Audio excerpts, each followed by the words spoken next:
नमस्कार. आपल्या जीवनातलं दुःख काही काळानं सुखात परिवर्तित होत असतं. मात्र आपल्याला मनापासून आनंदी राहण्याची आणि आयुष्य ही अमूल्य देणगी आहे, अशी मनापासून इच्छा असायला हवी. जगातलं सर्वात चांगलं टॉनिक म्हणजे जबाबदारी.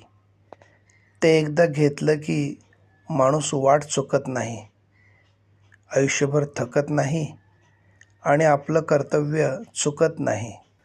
परिस्थितीशी झगडून पुढे आलेली माणसं नेहमी जपली पाहिजेत, कारण जीवनाचे खरे तत्त्वज्ञान ही माणसं फक्त शिकलेली नसतात, जगलेली असतात आणि ती विचारांची विद्यापीठं असतात.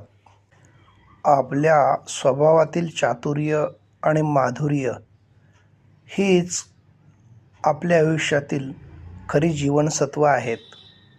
नेहमी वाचत राहावं, न थांबता नवनवीन शिकत राहावं, कारण आयुष्य काही धडे द्यायचे थांबत नव्हते, थांबत नाही आणि भविष्यात थांबणारही नाही. माहितीच्या आधारे केलेला अंदाज कधीकधी चुकीचा असू शकतो, पण प्रत्यक्ष घेतलेला अनुभव कधी चुकीचा नसतो. शंका आणि गैरसमज हे मानसिक आजार आहेत आणि सुसंवाद हेच त्यावर एकमेव गुणकारी औषध आहे. रस्ता चुकणं हे चुकीचं नसतं, मात्र रस्ता चुकत आहे हे समजूनही त्याच रस्त्याने चालत राहणं हे चुकीचं असतं.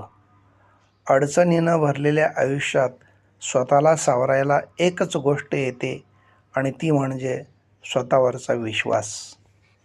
धन्यवाद.